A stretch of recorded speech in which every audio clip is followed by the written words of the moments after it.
एक बाजार में सिर्फ 500 रुपए में एक गुलाम बिक रहा था। इतने में एक अमीर आदमी का वहां से गुजरना हुआ। आदमी ने सोचा सिर्फ 500 रुपए में गुलाम बिक रहा है, इतना सस्ता, चलो खरीद लेता हूँ। वो गुलाम के पास गया और पूछा कि तुम इतने सस्ते में गुलाम कैसे बेच रहे हो? कामचोर है क्या?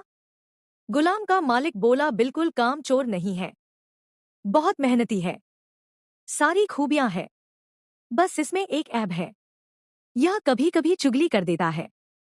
आदमी ने मन ही मन सोचा कि घर में मैं और मेरी बीवी तो है, अगर यह चुगली करेगा भी तो किससे करेगा? खरीद लेता हूँ।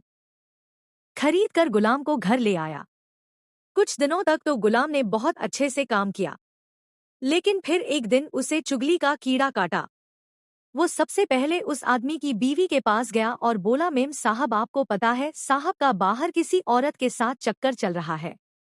यह सुनते ही औरत सकते में आ गई और जोर जोर से रोने लगी। गुलाम बोला, अरे मेम साहब, आप रो मत, हिम्मत रखो, मेरे पास इस चीज का पक्का इलाज है। मैं एक बाबा को जानता हूँ जो आपकी इस मुसीबत को जड़ से खत्म कर देगा। आप बस एक छोटा सा काम करना, रात को जब साहब सो जाए तो उनकी दाढ़ी से कुछ बाल काट कर मुझे दे देना। औरत तैयार हो गई। फिर वो गुलाम वहां से उठा और आदमी के पास गया। उसने बोला, साहब क्या आप जानते हैं, मेम साहब का बाहर किसी आदमी के साथ चक्कर चल रहा है। यह सुनते ही आदमी आग बबूला हो गया। गुस्से में आकर उसका गिरेबान पकड़ लिया और बोला, तू मेरी बीवी पर इल्जाम लगा रहा है। गुलाम बोला, आपको मेरी बात पर यकीन ना हो तो रात को आप सिर्फ सोने का नाटक करना, आज रात वह आपको मारने वाली है।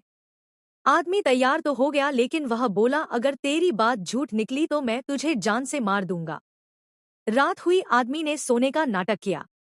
उधर उसकी बीवी जैसा गुलाम ने कहा वैसा करने लगी। रात के 3 बजे हाथ में कैंची लेकर जैसे ही उस आदमी के पास पहुंची, आदमी तुरंत जाग गया। अब इस आदमी के दिमाग में गुलाम की बात तो चल ही रही थी। गुस्से में उसने अपनी बीवी को पकड़ा, हाथ में से कैंची खींची और आओ देखा ना ताव, उस कैंची को उस औरत के गले में खोप दिया। औरत वहीं मर गई। जब औरत के परिवार वालों को यह बात पता चली तो उन्होंने इस आदमी को मार दिया।